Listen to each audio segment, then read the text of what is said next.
What up, what up? I'm back at it again with another video. So before I get into today's video, you know what I'm gonna say. Go ahead and smash that thumbs up button. It really helps the channel. And I'm trying to get this channel to 2,000 subscribers and I'm almost there. So if you could share these videos, if you could tell people about my channel, tell your friends about my channel and what you like about it, that would really help me get to my goal. Okay. On July 15th, 2021, I celebrated 3 years. Wait, that's 3-year anniversary of the Bisexual Men Speak hashtag. So in 2018, on July 15th is when I first started the hashtag on Twitter. And since then it has grown exponentially. So I have done tons and tons of videos on bisexuality in men. I've done tons and tons of threads on bisexuality on Twitter. I've written extensively about this. I have created this playlist on YouTube called Bisexual Men Speak, and it has over 800 videos of various bisexual men and masculine identified people. So not just bisexual, but pansexual men, fluid men, bi-curious, any other label, or people who don't do labels but are attracted to people of 2 or more genders. They are in there. Yeah, so I've also written a manuscript, which I've talked about on here, and the manuscript has gone through a lot of editing and I've added a lot. So right now it's up to 90,000 words, and I am shopping it around and looking for literary agents to hopefully sign me and get the book sold. So we will see. We will see. I will update all of you on all of this stuff. I also have other projects coming up that I will share as soon as I can. Can't talk about it just yet, but I will be talking about it soon. So yeah, for today's video, I just kind of wanted to talk about this film that I love called Inside Out. Now, Inside Out came out in 2015, way back when, and it's kind of it's so wild how the years go by so fast. And Inside Out is an animated film, and it is directed by Pete Docter. Pete is also one of the screenplay writers, as is Josh Cooley and Meg LaFave. Inside Out follows the life of this young girl. Her name is Riley. Now Riley is coming into teenagehood, and Riley is about 11 years old, and so her parents decide to move from the Midwest all the way to San Francisco for a job that her father takes. Now this is a big shift for Riley. Riley's life in the Midwest was really wonderful. She used to play ice hockey a lot, and she had this lovely little family unit. They were really close, and she had a really wonderful,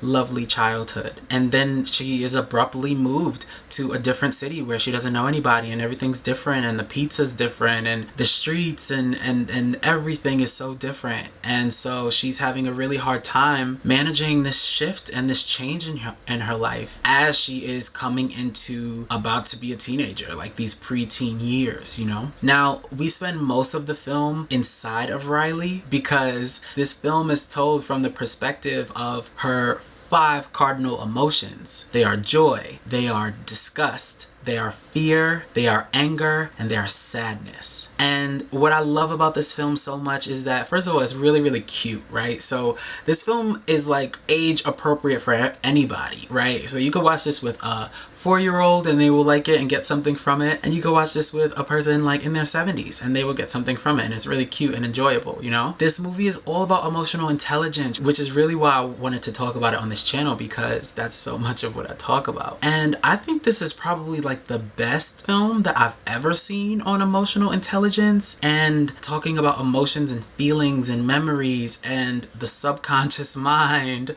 and the conscious mind and core memories and core wounds and all of this really high concept stuff. They did such a great job of getting it down to the bare bones of what it really is, right? And showing how it actually functions and how it works. And so I really wish I would have seen this film way back when it first came out. I think I first saw this film right after the pandemic, actually. Yeah, so last year. I think right after the pandemic started, I just was oh, what's this? Let me watch it. I've seen memes from it. I've seen the anger emotion, the guy exploding and the top of his head flying off or whatever in GIF format. But I was just oh, what is this film about? I don't know. And I was so glad that I checked it out. But yeah, I rewatched it recently and I was I want to talk about it. So yeah, it does a really great job of depicting our memories, our core values, our core wounds, like I spoke about, our core memories, and how emotions work. And it's a great foundation, I think, for anybody to have, especially children, to understanding like their own emotions and the importance between the balance of all of their emotions. Like each of those 5 emotions have a purpose and all of them are important. You know, I feel like a lot of times in many different like spaces, emotions like joy are praised, right? Emotions like happiness are praised. If you're always smiling, oh, people like you. But joy